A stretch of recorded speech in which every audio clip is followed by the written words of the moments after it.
So coming up to the Liberal government that took office in 2015, one would have thought that it was the time to actually think first about regular folks across the length and breadth of this land, to actually make a difference in the lives of regular Canadians. And I'm sad to say, Mr. Speaker, quoting the famous words of Charles Dickens, it's the best of times, it's the worst of times. Well, it's the best of times for a very small elite in Canadian society, and it's the worst of times for everyone else.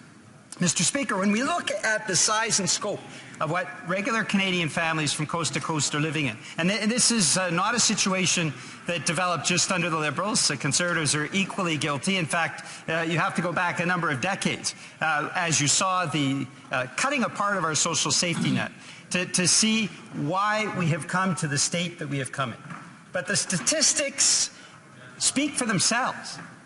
46% of Canadians say on any given month they are $200 away from not being able to cover all those bills. 46%, nearly half of Canadian families, are living basically hand to mouth.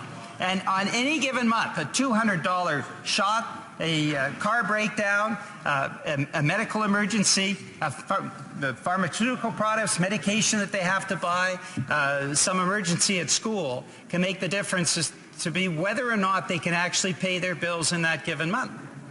And when you look even farther, Mr. Speaker, the reality is Canadian families are struggling under the worst debt load of any industrialized country. It's not only the worst debt load in Canadian history, it's the worst debt load that any industrialized country is living under.